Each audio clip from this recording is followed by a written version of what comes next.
Hello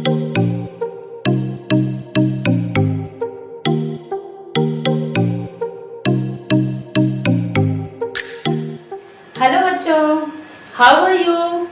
fine. कैसे हैं सब? बहुत अच्छे, वेरी गुड, झकास। अच्छा लगा सुनकर। अच्छा ये बताइए, बहुत सारे बच्चों ने मुझे कमेंट किया और कहा मैम आपने क्रिया तो पढ़ाया ही नहीं। मुझे भी लगा अरे हाँ, क्रिया तो पढ़ा ही रह गया। तो आज पढ़ते हैं क्रिया।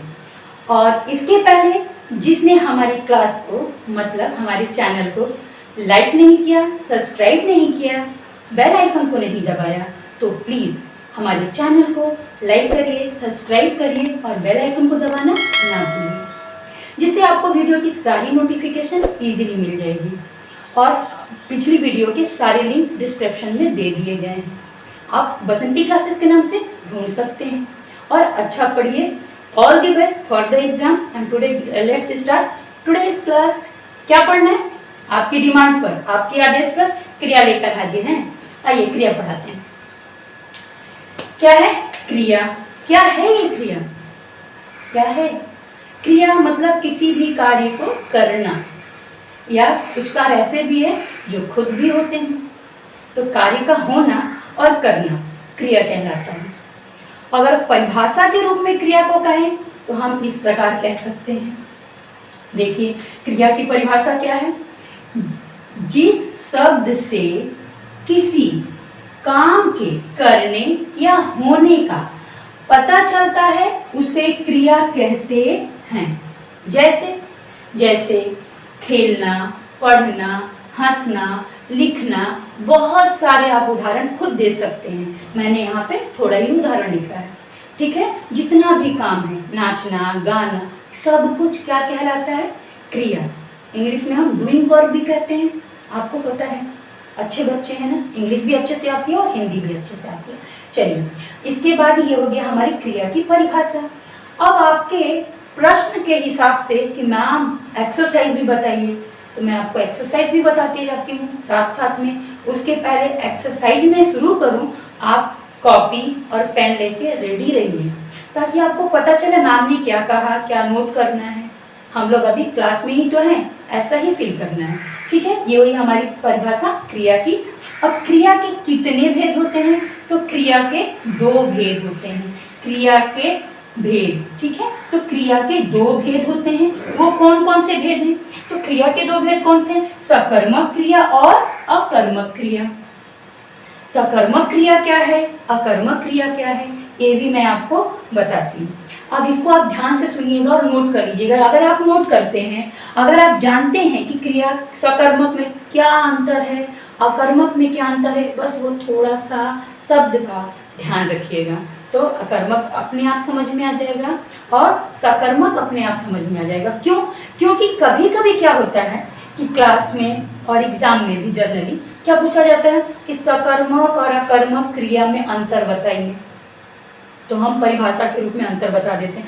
कभी कभी क्या होता है 3 या 4 एग्जाम्पल लिख के दे दिया और उसमें से कहता है सकर्मक और अकर्मक क्रिया अलग कीजिए। तो जब हम सकर्मक और अकर्मक क्रिया को अच्छे से समझ जाएंगे तो फाइनली हम बिल्कुल मिस्टेक किए बिना अच्छा लिख पाएंगे, ठीक है। तो चलिए हम सकर्मक और अकर्मक क्रिया की परिभाषा, उदाहरण और एग्जाम्पल देते हैं। तो शुरू करते हैं सकर्मक की परिभाषा, उदाहरण। देखते हैं सकर्मक है क्या। सकर्मक नाम से ही समझ में क्या आ रहा है कि सकर्मक, तो सकर्मक 2 शब्दों से मिलकर बना है, ठीक है। वो 2 शब्द कौन है? तो स का अर्थ होता है साथ, स और कर्मक। कर्मक का अर्थ हो गया कर्म के। कर्मक का अर्थ क्या हुआ? कर्म के, मतलब अर्थात कर्म के साथ होने वाली क्रिया क्या कहलाए? सकर्मक। सकर्मक की परिभाषा बताएं। सकर्मक की परिभाषा है जिस क्रिया के लिए कर्म की आवश्यकता होती है उसे सकर्मक क्रिया कहते हैं। जैसे अब उदाहरण के साथ बता दें क्या सकर्मक क्रिया है क्या। गीता किताब पढ़ रही है। देखा हमने, गीता किताब पढ़ रही है, तो गीता क्या हो गया? अपना गीता हो गया कर्ता, कर्ता। किताब क्या हो गया? कर्म। पढ़ क्या हो गया? क्रिया। देखा आपने कि सकर्मक क्या है? इस उदाहरण में कर्म के साथ क्रिया हो रही है। ये कर्म है और ये क्रिया है, और ये कौन है? कर्ता है। ठीक है, तो अभी अपना क्या हो गया? सकर्मक क्रिया। तो आपको जब भी एग्जाम में आए तो पहले आप पढ़िए और इस तरह आइडेंटिफाई करिए कि ये पार्ट निकाल लीजिए कि ये कर्म हो गया, ये कर्ता हो गया, ये कर्म हो गया और ये क्रिया हो गई। तो ये हमारा उदाहरण किस क्रिया का है? सकर्मक क्रिया। तो देखा आपने क्या बताया? ये हो गया। इसी के साथ हम दूसरा उदाहरण बता रहे हैं आपको कि हाथी सड़क पर चल रहा है। एक उदाहरण से समझ में नहीं आया तो दूसरे उदाहरण को भी अपने कॉपी में नोट कर लीजिए और समझिए कि हाथी सड़क पर चल रहा है। तो हाथी अपना क्या हो गया? यहाँ पर कर्ता। सड़क क्या हो गया? कर्म। चलना या चल क्या हो गया? क्रिया। ये हो गया अपना क्रिया। तो आसान है कि ये क्या हो गया? अपना सकर्मक क्रिया का उदाहरण। सकर्मक क्रिया का उदाहरण हो गया हाथी सड़क पर चल रहा है। कर्ता कौन हो गया इसमें? हाथी हो गया। कर्ता को ऑब्जेक्ट कहते हैं इंग्लिश में, आप सबको मालूम है, कर्म। ठीक है, और ये हो गया अपना क्रिया। तो अब इसी तरह ये हो गया सकर्मक क्रिया की परिभाषा उदाहरण सहित। अब उदाहरण सहित सकर्मक क्रिया की परिभाषा हो गई। अब हमें क्या देखना पड़ेगा? अकर्मक क्रिया क्या है, अकर्मक क्रिया के उदाहरण और उसकी परिभाषा। तो आइए अगला आपको बताएं अकर्मक क्रिया की परिभाषा उदाहरण। अभी पहले इसके पहले क्या पढ़ा था? सकर्मक क्रिया, सकर्मक क्रिया किसे कहते हैं और उसकी परिभाषा उदाहरण से। अब हम पढ़ने जा रहे हैं अकर्मक क्रिया। ठीक, अकर्मक क्रिया क्या है? हमने सकर्मक क्रिया देखा।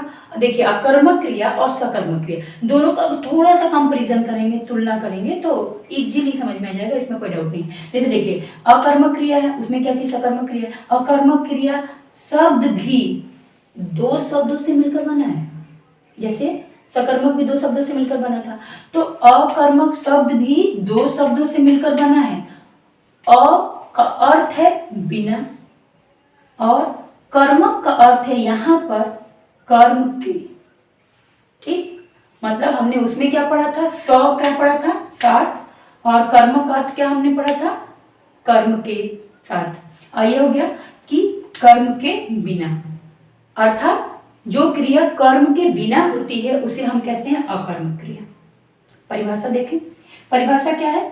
जिस क्रिया के लिए कर्म की आवश्यकता नहीं होती है वह अकर्मक क्रिया कहलाता है, या अकर्मक क्रिया उसे कहते हैं।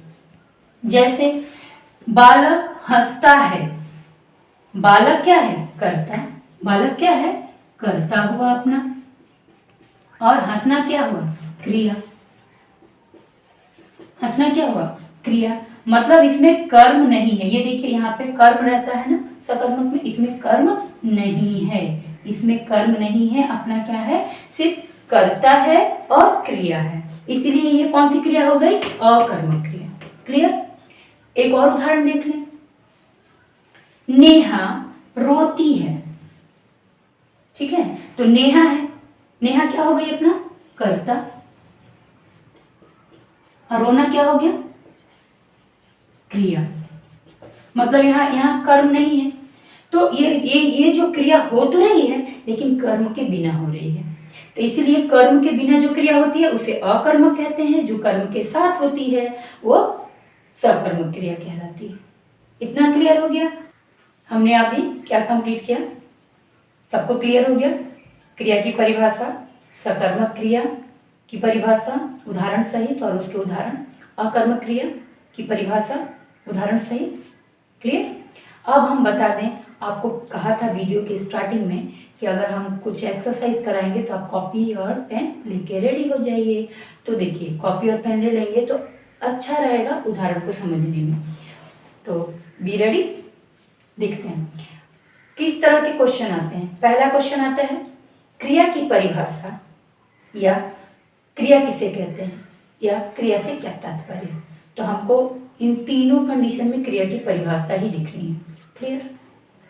फिर उसके बाद आता है क्वेश्चन नंबर 2 कि क्रिया के कितने भेद होते हैं। तो हम सब जानते हैं क्रिया के 2 भेद होते हैं, सकर्मक क्रिया, अकर्मक क्रिया। It's clear already.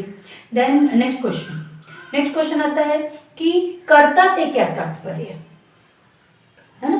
तो ये क्वेश्चन अगर बनता है इस तरह कि कर्ता से क्या तात्पर्य है या कर्ता किसे कहते हैं, तो हम इसमें आंसर लिखेंगे किसी क्रिया को संपन्न करने वाले शब्दों को कर्ता कहते हैं या कर्ता कहा जाता है। क्लियर। कर्ता क्या है, जो कोई भी कार्य करता है, किसी भी कार्य को करना। जैसे बिल्ली दूध पी रही है, तो दूध पीने का काम कौन कर रहा है, पीना तो क्रिया हो गया, पीना क्या हो गया, क्रिया हो गया। पी कौन रहा है, बिल्ली, तो बिल्ली क्या हो गई, अपना कर्ता हो गया। ये क्लियर हो गया। चलिए, तो ये हो गया कर्ता की परिभाषा। दूसरा क्वेश्चन इसमें बनता है कि क्रिया में परिवर्तन किस आधार पर होता है। क्रिया में परिवर्तन किस किस आधार पर होता है, इस तरह भी क्वेश्चन दिया जाता है। तो हम लिख सकते हैं, हम कह सकते हैं कि क्रिया के रूप में परिवर्तन लिंग और वचन के आधार पर होता है। जैसे लिंग के आधार पर क्या होता है आपको बताएं। लिंग के आधार पर जैसे राजू पढ़ रहा है, राजू पढ़ रहा है, राजू क्या हो गया, पुल्लिंग। और यहाँ पे हमारा क्या हो गया, ये रहा है, तो ये हो गया लिंग के आधार पर। अगर ये स्त्रीलिंग कोई करता, लड़की करती, कोई स्त्री जाति के द्वारा किया जाता, तो क्या कहते हैं हम, रही हो जाता। कि मान ली यहाँ पर रहता कि रानी पढ़ रही है, अगर स्त्रीलिंग शब्द है तो बस ये लिंग के आधार पर हो गया। इसी तरह दूसरा उदाहरण देख लीजिए, नीतू पढ़ रही है, कह सकते हैं ना। तो अगर कुछ भी है, राजू है, नीतू है, राजा है, कोई भी नाम हो, लिंग के आधार पर हम क्रिया में क्या करते हैं, परिवर्तन है। मतलब लिंग के आधार पर जब चेंज होता है तो क्या होता है, रहा रही आ जाता है। ठीक, अगला देखते हैं कौन सा है परिवर्तन और किसके आधार पर होता है। जो अगला परिवर्तन होता है वो वचन के आधार पर होता है। जो अगला परिवर्तन है वचन के आधार पर होता है। क्या है, पत्ता टूट कर गिरा, गिरा। अब ये क्यों बता रहे हैं, क्योंकि हमने बताया था आपको वचन में कि जब शब्द के अंत में ता, आ की मात्रा आती है तो एक वचन कहलाता है। तो यहाँ क्या है, पत्ता टूट कर गिरा, ये भी हो गया एक वचन, सेंटेंस हो गया, वाक्य हो गया अपना, एक वचन हो गया। अब अगला देखते हैं, पत्ते टूट कर गिरे, तो अब एक ही मात्रा लग जाएगी तो क्या होगा, बहुवचन हो जाएगा।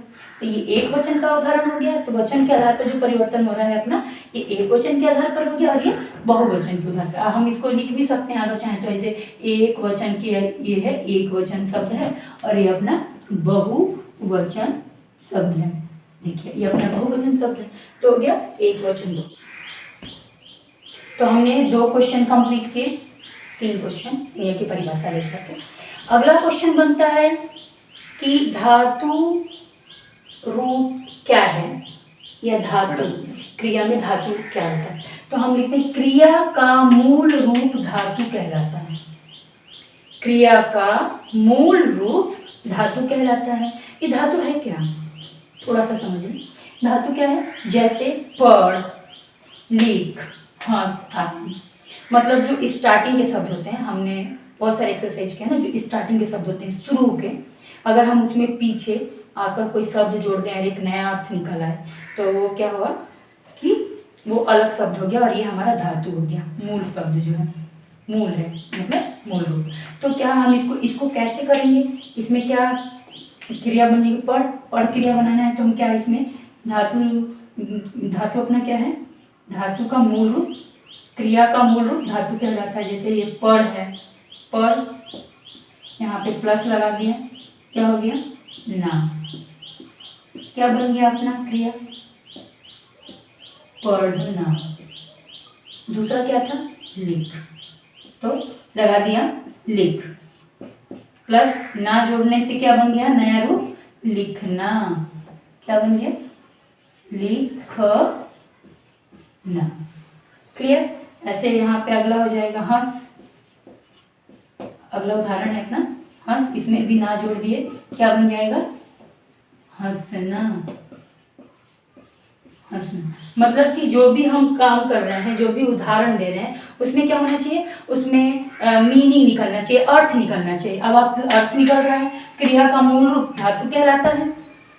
अब धातु है क्या, तो धातु भाई क्या है, पढ़ है, लिख है, हंस है, इसके अलावा भी बहुत है, आ कह सकते हैं, जा कह सकते हैं, तो आ में क्या लिखेंगे? अगर आप पीछे आगे आपका मूल रूप क्या है? आ है।